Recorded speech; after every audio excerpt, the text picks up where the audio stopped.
Hi, I'm Dory from GanjaMama's, talking about our standards.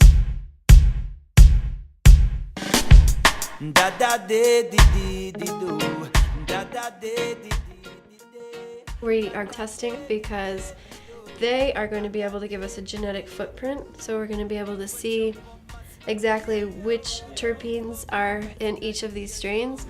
Terpenes are great because they each have a different purpose. Some are for headaches, insomnia, pain, inflammation. My name is Andy Bullock. I'm a chemist. I got my PhD in Colorado, and I'm working with the Michigan Testing Authority analyzing cannabis.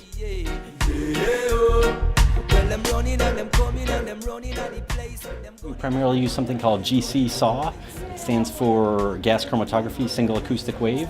For example, if one's looking for a cannabinoid, and we can separate and distinguish the components of the mixture from the plant, basically.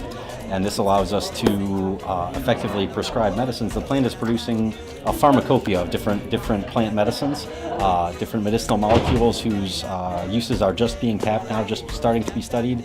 All of the strains and flavors produce different blends of these directors and cannabinoids.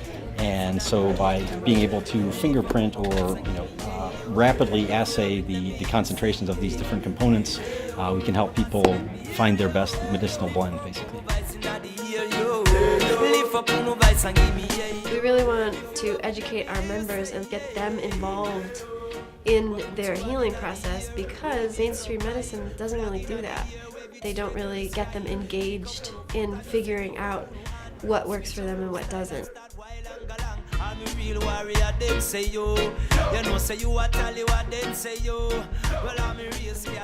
pioneers in this industry, and it feels really good to be a part of that. Cannabis does not produce THC, so we've all been taught that THC is the so-called active ingredient in marijuana. And what happened was, analytical machines that were used to assay what was in cannabis starting in the 40s and so on involved heating the sample. And so in this process of heating, something called decarboxylation takes place. And so we spent 30 years isolating this molecule and putting it in a bottle and saying this is the active ingredient in marijuana. Well, it's actually not present in the plant. It's an artifact that's produced upon heating. Everybody take a piece and jump with me. Yeah, if you're not in them punkery, everybody take a piece and pump with me and say yeah, yeah, yeah, yeah, yeah.